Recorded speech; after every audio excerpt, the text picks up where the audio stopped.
Hello, everyone, and welcome to Police Off the Cuff Real Crime Stories. I'm your host, retired NYPD Sergeant Bill Cannon, a 27-year veteran of the NYPD. We're hearing more and more now about the case of Luigi Mangione, who you see in the thumbnail on the screen with his attorney, Karen Friedman Agnifilo. So much of this case now it's been complained by his attorney that it was a spectacle. And we all remember this big perp walk, one of the biggest perp walks we've ever seen, probably in the history of New York City. Helicopters, ESU trucks. It seemed like hundreds of the detectives. The mayor is working the perp walk. It just seemed a little bit out of control. Now, with that said, we're seeing other things that make this case appear to be a little bit of a circus. And here we have right here, Luigi Mangione Defense Fund. Over $400,000 has been raised so far, actually approaching $500,000. First of all, Luigi Mangione is from a family of means who could pay for his defense. Where is all this money coming from? And we're going to talk about that. How the public is very much enamored with Luigi Mangione and what he is accused of doing because of the hatred for big corporations like United Healthcare. And we'll get into that a little bit. So anyway, folks, hold on to your hats, hold on to your seats. You're about to enter true crime from a police perspective. You're about to enter the off-the-cuff zone, the police off-the-cuff zone.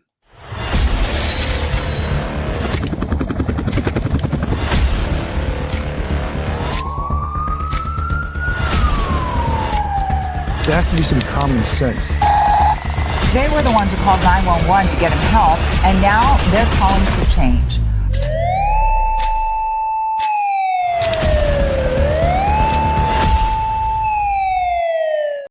And now a word from our sponsor. BetOnline is the world's most trusted betting platform and your number one source for online betting in 2025. Whether you're a seasoned fan or a first-time bettor, BetOnline is your ultimate game day companion. With the largest selection of odds on everything from NBA and college basketball to the NHL and UFC, BetOnline continues to be your number one sports betting source. From every three-pointer to hat trick, BetOnline has you covered with odds, stats, and more for every game, every play, and every win.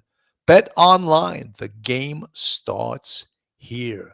So as I said, this case is just, it's getting a little bit circus-like. And we remember how early on in this case, Karen Friedman Agnifilo complained that this perp walk was the biggest perp walk she'd ever seen in her career. And she was a former Manhattan district attorney, a high ranking. I think she was the second in charge.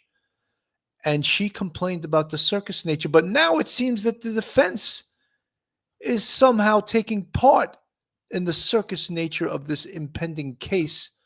Luigi Mangione is going to appear in Manhattan Supreme Court on the 21st. And he also has a federal case coming up. So why is the public sympathetic to Luigi Mangione? The alleged charge with the alleged killing of Brian Thompson, the CEO of United Healthcare. As of 2/17/25, over $400,000 has been raised for Mangione's defense. Ordinary people are donating money to Mangione's defense as they see this case as a cause celeb.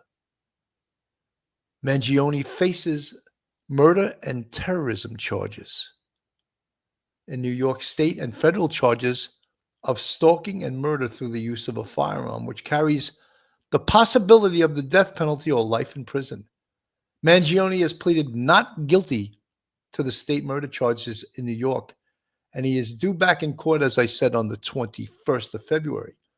Authorities allege Mangione shot Thompson, a 50-year-old married father of two, from behind as he walked to an Investor Day conference in the morning hours of December 4th, 2024 in Midtown Manhattan.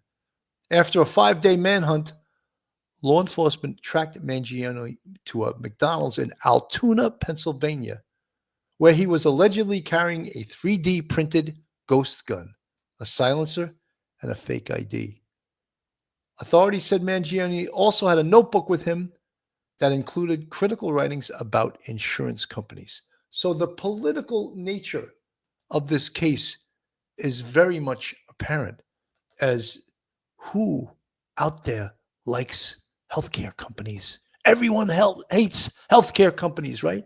So it's become this political cause celeb because people can tell you stories, how they have family members, how they have themselves perhaps that were turned down in some of their healthcare requests to cover certain things. And that is where people have garnered this hatred for the healthcare system. And so goes the public and their support for Luigi Mangione. This morning, accused killer Luigi Mangione speaking out from inside a jail cell for the first time. In a message to his supporters on a new website, Mangione, in his own words, writing, "I am overwhelmed by and grateful for everyone who has written me to share their stories and express their support. While it is impossible for me to reply to most letters, please know that I read every one that I receive." His defense team launching the website on behalf of their client to provide accurate information about his cases and dispel misinformation. It's uncommon to hear from a defendant behind bars like this because most defendants don't generate this level of public interest. Mangione now bolstering his counsel ahead of his court appearance later this week while awaiting trial at a federal jail in New York City. Not guilty. Adding a court-appointed death penalty legal expert to his team after pleading not guilty to several charges, including first-degree murder in the furtherance of terrorism and the federal count of murder using a firearm that could result in capital punishment. In the midst of the brewing legal battle, a new investigation discovery documentary, Who is Luigi Mangione, is out today on Max, all about the murder of healthcare CEO Brian Thompson, featuring new first-hand accounts about the accused gunman at the center of it all. He's just like a normal, happy-go-lucky kind of 26-year-old guy. I don't know what would motivate someone like that, to do something like that. Ahead of the Ivy League grad's upcoming court appearance, money from supporters is now pouring into his legal fund, reaching nearly $500,000. Some reportedly from healthcare professionals, according to organizers. One doctor who donated says, quote, "I applaud Luigi for his courage, heart, and passion." The notoriety and extra resources could come in especially handy for a defense team, say legal experts. The money he's able to raise is a benefit to the defense in a case that otherwise, to outside observers, appears to be a really difficult one for the defense to win. I think that, I don't know. Am I missing something? I think I'm going to answer that question right now. What is this case about? This case is about the cold-blooded murder of this man, Brian Thompson. He was murdered. He was shot in the back by the man you see standing there with the gun in his hand as he shot him in the back. But it's become a political football, right? Over 400, you saw that report said $464,000 was raised. 400, almost $500,000, and that probably his defense team is hoping for $1 million, right? And first of all, Luigi Mangione is from a family of multimillionaires. He really needs the public's money. They could have paid for his defense attorneys. But this is clearly becoming about something bigger than the murder of this man. It's becoming about what you see on the screen, United Healthcare, and the hatred for United Healthcare, the hatred for a healthcare company. And, what I say is it's sort of misdirected hatred. Who is responsible for our healthcare system? Isn't it our government? So striking out at a CEO of a company, is that okay? The public seems to be supporting it. And again, his defense attorney, Karen Friedman Agnifilo, in court protested about the horrific nature of this gigantic perp walk she saw. Isn't she becoming exactly like that right now? Who made that website for his defense fund? His attorneys. Did you ever see a perp inside a prison give a statement to the press? I haven't. I have not. Let's play this from CNN. That, of course, was murder suspect Luigi Mangione after a significant day in a New York City courtroom back in the city where he allegedly shot and killed the CEO of United Healthcare, Brian Thompson, just 3 weeks ago. Mangione pleaded not guilty to the New York State charges, including terrorism, first-degree and second-degree murder. His attorney argued the state and federal prosecutors are playing political ping pong with him, adding this. I'm very concerned about my client's right to a fair trial. Like every other defendant, he is entitled to a presumption of innocence. But unfortunately, the way this has been handled so far, his rights are being violated. Meanwhile, dozens protested outside, holding signs with phrases such as "people over profit" and "free Luigi." CNN's Shimon Prokopez brings us to New York, where prosecutors have mountains of evidence to sort through. The crime of murder in the first degree and other related charges. How do you plead to this indictment, sir? Guilty or not guilty? Not guilty. Accused killer Luigi Mangione back in court, this time for the charges he faces in New York State, wearing khakis and a maroon sweater, shackled at the wrists and ankles. The camera in court capturing the 26-year-old as he faces 11 state charges that include murder in the first degree and murder in the second degree as a crime of terrorism for the alleged killing of United Healthcare CEO Brian Thompson. He's a young man, and he is being treated like a human ping pong ball. His attorney slamming the way Mangione was paraded before cameras when being brought back to New York City from Pennsylvania. They are literally treating him like he is like some sort of political fodder, like some sort of spectacle. During the arraignment, with rare camera access being allowed to record the proceedings, prosecutors disclosing just how much evidence they have. I have never seen a case with such volume of evidence, aside from the issue of the quality of the evidence. This is not a usual case in terms of the thousands of hours of video tracking and the like. Mangione seen smiling at times while talking with his legal team. Outside court, a small group of protesters gathered to voice their support for Mangione. The hearing ended with Mangione casually folding some papers before police escorted him away. Mangione also faces federal charges that include murder through the use of a firearm. The state trial is expected to come first. Mangione faces a maximum sentence of life in prison for the state charges, and prosecutors could decide to seek a death penalty in the federal case. You know, we have discussed this case at great length, and this is the first time I have seen a case like this where it's a murder trial being first charged by the state at Manhattan DA's office, and then after that trial, the feds intend to charge Luigi Mangione with a host of charges, including murder. But the feds, the New York State, does not have the death penalty. So it's not on the table for New York State. However, the feds do have the death penalty. So after Luigi Mangione goes on trial in New York State, let's say he gets convicted and he could be sentenced to life without parole. What's the point of the feds trying this case a second time? Is there any point to that? You really going to get the death penalty? I mean, this case has so much public sympathy. And we know that, you know, corporate heads, they're the demon. They're the bad guys, right? And when we look at this case, and why has it got so much public interest? Public sympathy toward Luigi Mangione, the alleged killer of Brian Thompson, CEO of United Healthcare, stems from several factors. Corporate backlash and healthcare frustrations. United Healthcare, like many large insurance companies, has faced criticism for denying claims, high premiums, and profit-driven policies.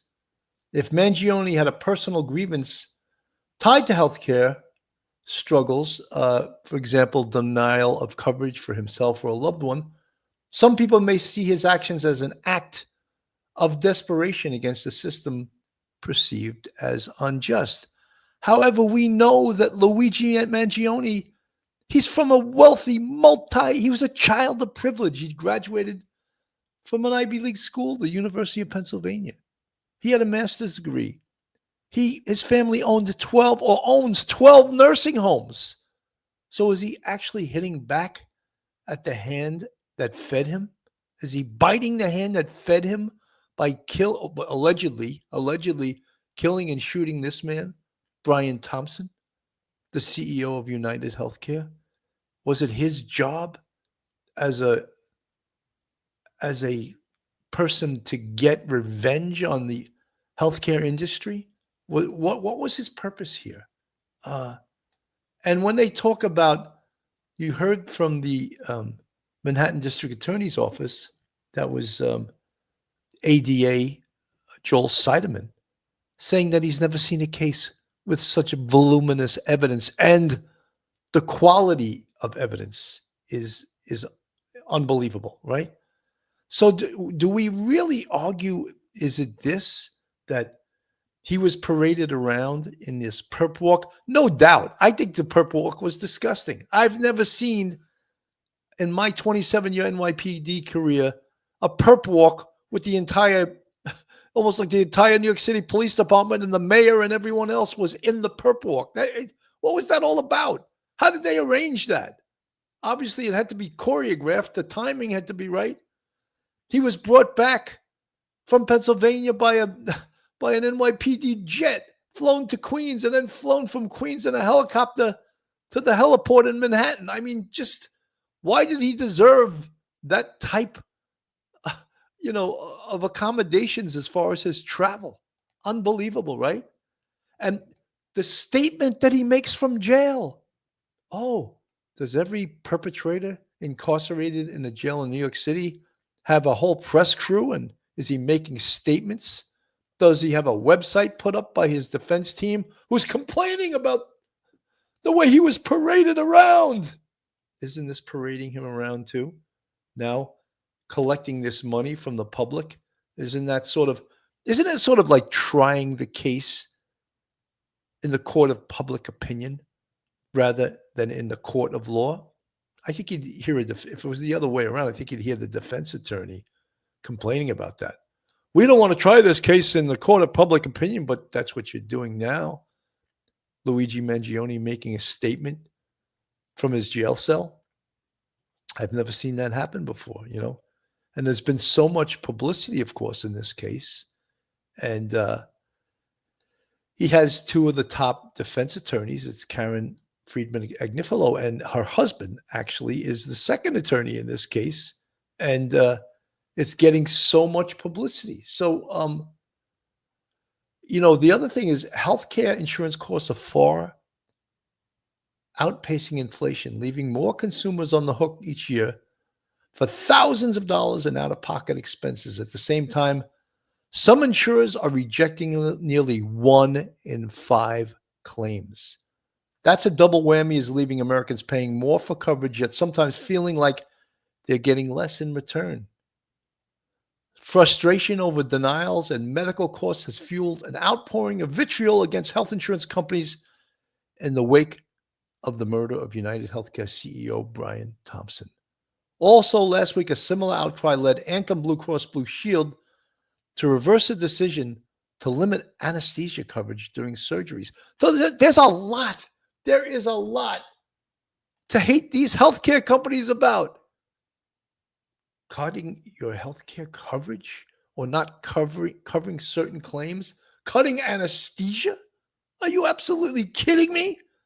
I mean, yes, there's a hell of a lot to hate them for, just absolutely hate these people.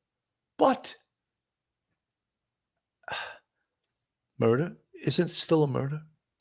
So if we blame the healthcare, in this case, United Healthcare CEO Brian Thompson, and yeah, it's you don't like what he's doing, you don't like what United Healthcare is doing, kill him, shoot him, murder him, and then all these people come out of the woodwork and they support you, right? They support you because it's legit to kill the CEO. Why not, right?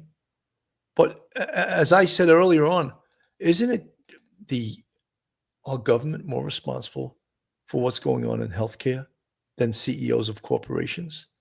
And the fact that they cut back or they don't cover certain things, horrible, absolutely horrible. I agree with you. But I cannot support murdering someone because they didn't cover somebody. I think that's a little bit crazy.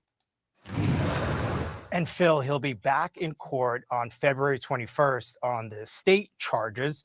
As for the federal case, we believe there's a chance he could be back in court for that in January. We're waiting to see when he's indicted on the federal charges.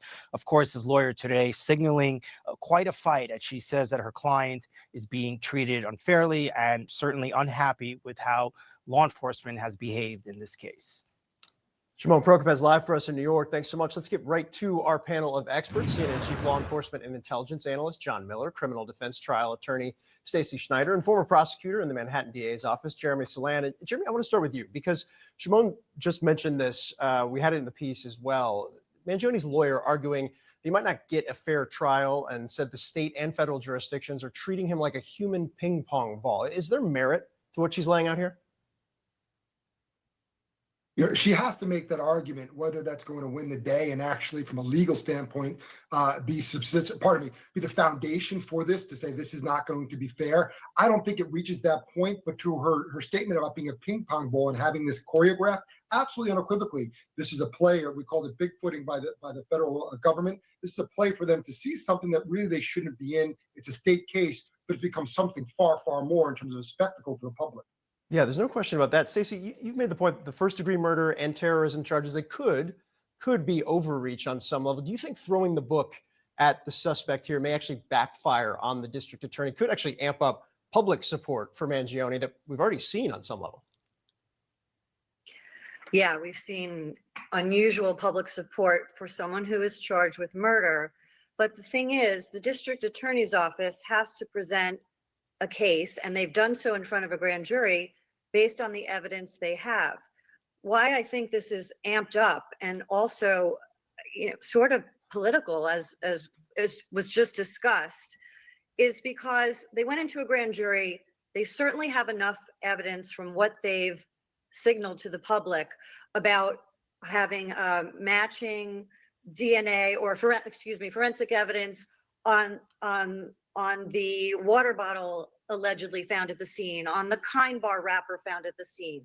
Then law enforcement and the DA's office has signaled that they did a test firing of the 3D gun that was confiscated allegedly from Luigi Mangione, and the firing of those bullets matched the casings at the scene. This case is so unusual. The behavior of law enforcement is so unusual, and the district attorney's office and the mayor's office of the city of New York, that they are signaling this information about the strength of their case. It's not normal. It's not the way things are done. And to go into the grand jury and charge this as an act of terrorism, where the only way that we know that the insurance industry was allegedly targeted, or that the victim, Brian Thompson, was allegedly targeted because of his role at an insurance company, is because law enforcement told us that through the media. Luigi Mangione allegedly did not publish his alleged manifesto. That's what the law enforcement's calling it. So far, we don't know that there's some kind of hit list here where he was going to allegedly take out more people.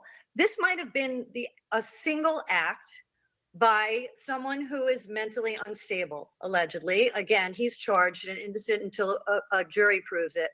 But they didn't need to go into the grand jury and charge this as a terroristic act. They could have charged this as a straight murder too, without a terrorist component.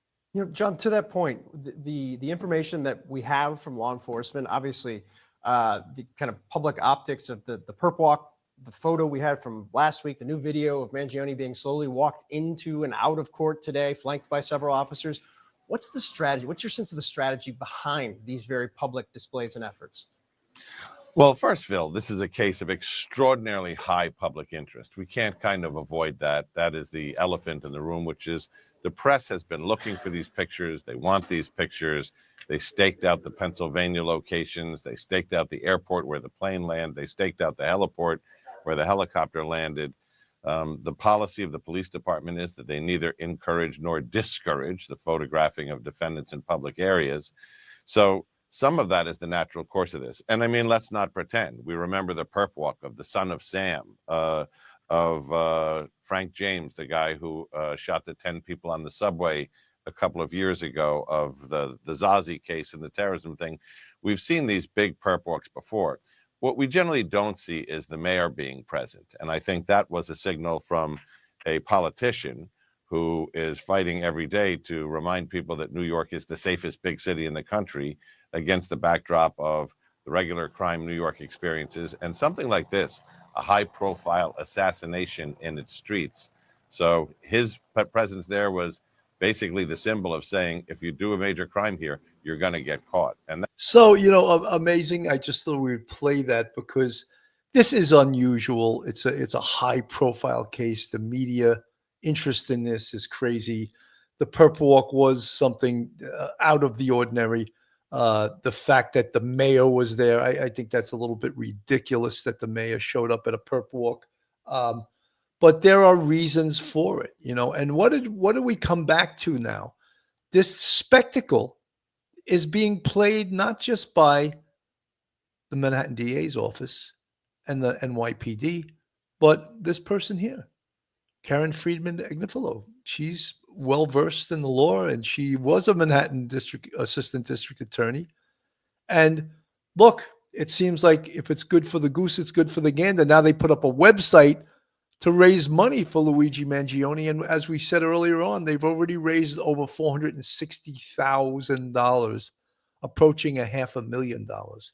So there is no doubt this is a high-profile case that throwing in the whys, you know, that he was against United Healthcare. He was protesting.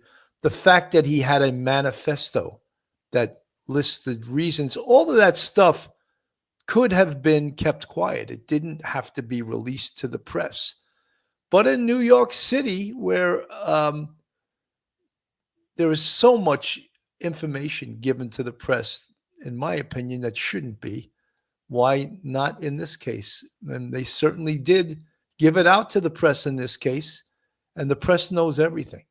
So this highly unusual case where the defendant, in essence, holds a press conference or makes a statement to the press from inside the Brooklyn House of Detention, we don't hear that either.